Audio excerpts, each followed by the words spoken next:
श्रीमती संयुक्ता भाटिया जी,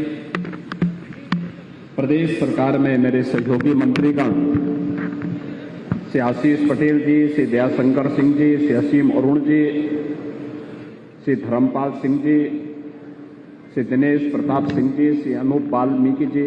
Shri JPS Rathore जी, मान्य विधायक श्री नीरज वोरा जी, श्री योगेश शुक्ला जी, चंद्रेश कुमार रावत जी,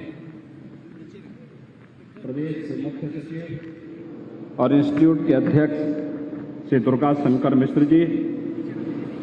प्रमुख सचिव चिकित्सा शिक्षा से Alok Kumar ji, SGPDI professor RK Dhiman जी और बाबूजी की प्रथम पुण्यतिथि पर आज के समारोह में उपस्थित सभी मान्य जनप्रतिनिधिगण, यहाँ पर भारी संख्या में उपस्थित पूज्य बापू जी के सभी अनुयायीगण और उपस्थित भाइयों बहनों, मैं सभी बाबूजी कल्याण समिति की प्रथम पुण्यतिथि पर प्रदेश शासन की ओर से, पूरे प्रदेश वासियों की ओर से उन्हें विनम्र श्रद्धांजलि अर्पित करते हुए प्रथम पुण्यतिथि पर उनकी पहली प्रतिमा इस नवनिर्मित कैंसर इंस्टीट्यूट में स्थापित हुई है, जिसका नामकरण राज्य सरकार ने सर्वदेव बाबूजी के ही नाम पर रखा है। मैं इस अवसर पर उनका स्मरण करते हुए, उन्हें नमन करते हुए प्रदेश शासन की ओर से और प्रदेशवासियों की ओर से उन्हें विनम्र श्रद्धांजलि अर्पित करता हूं। भाइयों बहनों, जब सुशासन की बात आती है तो आजादी के बाद पहली ऐसी सरकार जो हम सब की स्मृतियों में है और जिस सरकार ने जो कहा सो करके दिखाया, वह सर्वदेव बाबूजी कल्याण सिंह जी की ही सरकार थी जो 1991 में बनी थी। जिस सरकार ने प्रदेश में सुशासन के कुछ मानक तय किए थे, उस मानक के अनुरूप अपनी कार्य पद्धतियों के माध्यम से पहली बार गांव, गरीब, किसान, नौजवान, महिलाएं, समाज के प्रत्येक तबके के हितों के साथ ही अपनी सांस्कृतिक और आध्यात्मिक धरोहर को अक्षुण्ण बनाए रखने के लिए भी कार्य की शुरुआत की थी। ये वह कालखंड था जब उत्तर प्रदेश एक संक्रमण के दौर से गुजर रहा था। पूर्ववर्ती सरकार की नीतियों के कारण प्रदेश में जगह जगह दंगे हो रहे थे, प्रदेश में आतंकवाद की सुगबगाहट हो रही थी। उन स्थितियों में स्वर्गीय कल्याण सिंह जी ने उस कालखंड में प्रदेश की बागडोर संभाली थी। कार्यकाल एक बहुत सीमित समय का था, लेकिन उस सीमित समय के कार्यकाल के दौरान ही सरकार की धमक क्या होनी चाहिए, यह उन्होंने उस समय साबित करके सुशासन के पुख्ता नींव जो डाली थी, वही पुख्ता नींव आज प्रदेश के समग्र विकास का आधार बन रही है। आज आदरणीय प्रधानमंत्री जी के नेतृत्व में जब उत्तर प्रदेश देश की सबसे बड़ी अर्थव्यवस्था बनने की ओर अग्रसर है, मैं मान सकता हूं कि सुशासन की उस नींव को आधार देने में 1991 में सर्वदेव बाबूजी के नेतृत्व की सरकार की जो कार्य पद्धति थी, वह भी कहीं न कहीं निर्णायक साबित हुई है। मैं इस अवसर पर उन्हें प्रदेश शासन की ओर से विनम्र श्रद्धांजलि अर्पित करता हूं।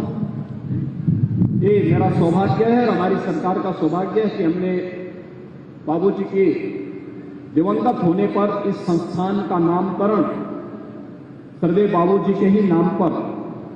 हम सब जानते हैं प्रदेश का पहला कैंसर इंस्टीट्यूट है जो इस समय 734 बेड्स का है और इसे बढ़ाकर के हम 1200 बेड्स का बनाने की क्षमता रखते हैं। अत्याधुनिक सुविधा से युक्त उत्तर प्रदेश की जनता के लिए बाबूजी के नाम के अनुरूप यह प्रदेश के कल्याण का कारक बने, इसलिए सर्वदेव Babuji Kalyan Singh super speciality cancer hospital के रूप में इस संस्थान के इंस्टीट्यूट के रूप में इस संस्थान को विकसित किया गया है और यह संस्थान अपना कार्य प्रारंभ किया है। कोविड के दौरान भी प्रदेशवासियों को बेहतरीन स्वास्थ्य सुविधा उपलब्ध करवाने के साथ ही यहाँ पर कैंसर के उपचार की सुविधा यहाँ पर अब प्रारंभ हो चुकी है और इसके लिए हम लोगों ने टाटा कैंसर इंस्टीट्यूट के साथ अपनी बातचीत को आगे बढ़ाया है, जिससे हम उसी तर्ज पर इस कैंसर इंस्टीट्यूट को विकसित करते हुए देश के अत्याधुनिक सुविधाओं से युक्त कैंसर इंस्टीट्यूट उत्तर प्रदेश के अंदर उपलब्ध करवाने के लिए कार्रवाई को आगे बढ़ा सकें और जो कि प्रदेश के अंदर सुशासन और लोक कल्याण का मार्ग कभी स्वर्गीय बाबूजी ने अपनी कार्य पद्धति के साथ आगे बढ़ाया था। इसलिए जब नामकरण की बात आई तो हम लोगों ने स्वर्गीय बाबूजी के नाम पर इस संस्थान का नामकरण किया और आज उनकी प्रथम पुण्यतिथि पर प्रदेश भर में उनकी पहली प्रतिमा यही इस कैंसर इंस्टीट्यूट में स्थापित हो रही है, जो उन्हीं के नाम पर स्थापित किया गया है। मैं विश्वास व्यक्त करता हूं कि यह स्वर्गीय कल्याण सिंह जी के नाम के अनुरूप उत्तर प्रदेश और उत्तर भारत के नागरिकों को कैंसर से मुक्ति देकर के उनके जीवन को कल्याण के पथ पर अग्रसर करने में यह संस्थान अग्रसर होगा। इस विश्वास के साथ आज उत्तर प्रदेश ने स्वास्थ्य क्षेत्र में जो कार्य किया है, भाइयों बहनों, प्रत्यक्षम किम प्रमाणम, किसी व्यक्ति की योग्यता की कसौटी का मानक उसका भाषण या उसके द्वारा प्रचार प्रसार नहीं हो सकता। संकट के समय जब मानवता संकट के दौर से गुजर रही हो या किसी विपत्ति के समय ही किसी की योग्यता और उसकी क्षमता का आंकलन और उसकी योग्यता की कसौटी का आंकलन किया जा सकता है। इस सदी की सबसे बड़ी महामारी के दौरान उत्तर प्रदेश ने साबित किया है कि इसके अंदर क्षमता है, वह बड़ी से बड़ी चुनौती का सामना कर सकता है और कोरोना जैसी महामारी को नियंत्रण करने का कार्य रहा या बेहतरीन कोविड प्रबंधन का कार्य, आज उत्तर प्रदेश एक जनपद एक मेडिकल कॉलेज की बनाने की ओर अग्रसर हो चुका है। हम लोगों ने बुलंदशहर मेडिकल कॉलेज का नामकरण भी स्वर्गीय बाबूजी के ही नाम पर रखने की कार्रवाई प्रारंभ की है। वहां पर भी एक प्रतिमा बाबूजी की लगने वाली है। वहां मेडिकल कॉलेज का निर्माण युद्ध स्तर पर चल रहा है। 2023 से हम उसमें भी सत्र प्रारंभ करने जा रहे हैं और उस समय भी वहां पर एक भव्य प्रतिमा का निर्माण का कार्यक्रम वहां पर भी होगा। हमें अपने महापुरुषों को उनके व्यक्तित्व के अनुरूप सम्मान देने और अपनी धरोहर को क्षुण्ण बनाए रखने के कार्य को आगे बढ़ाने की आवश्यकता है। तभी वर्तमान पीढ़ी उनके यशस्वी व्यक्तित्व और कर्तव्य से प्रेरणा ग्रहण करके अपने उज्ज्वलमय भविष्य की तस्वीर को आगे बढ़ा सकती है और यह कार्य उत्तर प्रदेश सरकार आज वर्तमान में कर रही है। कोविड प्रबंधन का कार्य हो या उत्तर प्रदेश जैसे राज्य में जहां पर 70 वर्षों में केवल 12 मेडिकल कॉलेज गवर्नमेंट के स्तर पर बन पाए थे, सरकारी स्तर पर 12 मेडिकल कॉलेज, आज उसी प्रदेश में विगत 5 वर्ष के अंदर हम लोगों ने 35 नए मेडिकल कॉलेज राज्य शासन के और केंद्र सरकार के संयुक्त प्रयास से आगे बढ़ाए हैं। एम्स गोरखपुर भी प्रारंभ हो चुका है। वाराणसी में कैंसर इंस्टीट्यूट प्रारंभ हो चुका है और अब प्रदेश इस दिशा में कि हम एक जनपद एक मेडिकल कॉलेज बनाने की ओर अग्रसर हैं। इस दिशा में भी हम लोगों ने अपने प्रयास को तेजी के साथ आगे बढ़ाना प्रारंभ कर दिया है। बहुत शीघ्र उत्तर प्रदेश सरकार इस लक्ष्य को भी प्राप्त करेगी और मेडिकल कॉलेजेस के नाम भी हम लोगों ने अपने पौराणिक और ऐतिहासिक घटनाक्रम से जुड़े हुए महापुरुषों के नाम पर किया है, जिन्होंने इतिहास को परिवर्तित करने का कार्य किया है। उन्हीं के नाम पर मेडिकल कॉलेजेस के नाम भी हम लोगों ने सर्वत्र रखने की कार्रवाई की है। आज मुझे प्रसन्नता है कि स्वर्गीय बाबूजी की प्रथम पुण्यतिथि पर इस कैंसर इंस्टीट्यूट पर उनके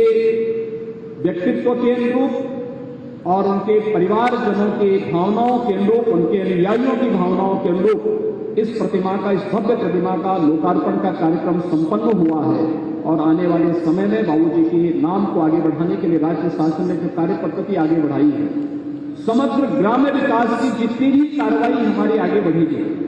यह बाबूजी कल्याण सिंह समग्र ग्रामीण विकास की कार्य योजना उन्हीं के नाम पर आगे बढ़ेगी। प्रदेश के अंदर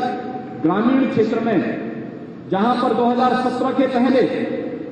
गांव में आप देखते थे अंधकार दिखाई देता था, आज आप जाते होंगे उत्तर प्रदेश में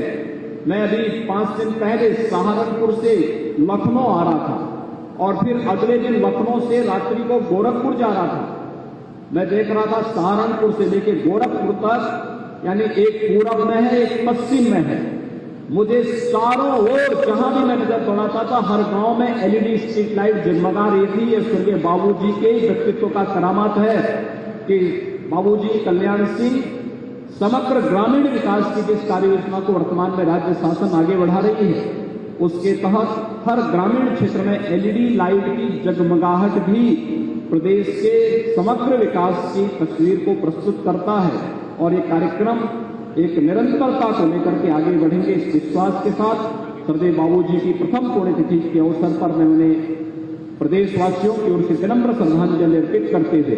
विश्वास व्यक्त करता हूं कि कैंसर संस्थान बहुत शीघ्र नाम के अनुरूप अपनी कार्य पद्धति के माध्यम से प्रदेश और देश में अपना नाम स्थापित करेगा। इसकी शुभकामना देते हुए आज यहाँ पर कैंसर इंस्टीट्यूट से जुड़े हुए तमाम नए आयाम यहाँ पर स्थापित हुए हैं, उसका भी लोकार्पण का एक वर्चुअल कार्यक्रम यहाँ पर संपन्न हुआ है। मैं इसके लिए स्वर्गीय Kalyan Singh cancer super speciality institute के इस पूरे संस्थान को हृदय से बधाई देता हूं और विश्वास व्यक्त करता हूं कि नाम के लोग अपनी कार्य पद्धति से प्रदेशवासियों को और देशवासियों को इसका लाभ यह संस्थान उपलब्ध कराने में सहायक सिद्ध होगा। इस पूरे उपक्रम के प्रति मेरी शुभकामनाएं हैं। मैं श्रद्धेय बाबूजी को उनकी प्रथम पुण्यतिथि पर विनम्र श्रद्धांजलि अर्पित करते हुए अपनी वाणी को यहीं पर विराम देता हूं। धन्यवाद। जय हिंद।